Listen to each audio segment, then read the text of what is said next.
பாருங்கள், எங்கள் அப்புவும் எங்கள் செல்லக்குட்டி பூனையும் என் பக்கத்துலேயே உட்காந்துட்டு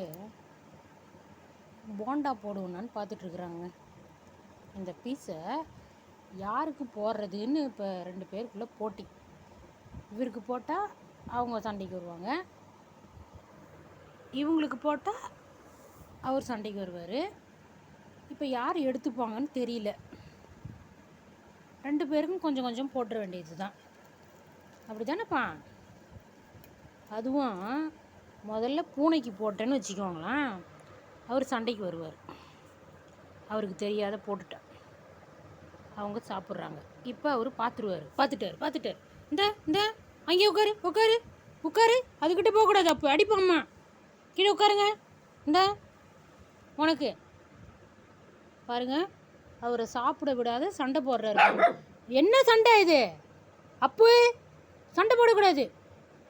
உன் ஃப்ரெண்டு தானே, உனக்கும் தானே வச்சேன், 2 பேருக்கும் தானேப்பா வச்சேன். யார் வச்சா சண்டை போடுற? உட்கார், கீழே உட்கார். சிட் உட்காரு. அது உனக்கு பயந்துக்கின்னு ஜன்னலால் வெளியே போயிடுச்சு, இருட்டிடுது பாவம் புள்ள. பஜேரியா இருக்கிறடா பட்டு, நீ நல்ல பிள்ளையா இருடா. பாவம் தானே, நம்ம உன் கூட தானே இருக்காங்க அவங்களாமோ. 2 பேருக்கும் சமமாக தானே போடுறேன். சொன்ன பேச்சு கேட்குறியா? இங்கே பாரு அப்பு, அதுக்குள்ளே அங்கே கொசு பறக்குதான். அந்த கொசுவை பிடிக்கிறதுக்காக பார்க்குறாரு. இதே வேலை இவருக்கு, கொசு பிடிக்கிறதே. படுத்துக்க, சைலண்ட்டாக இருக்கணும். இங்கே பாரு அப்பு, பாய் சொல்லு எல்லாருக்கும். பார்க்கலாங்க அடுத்த வீடியோவில்.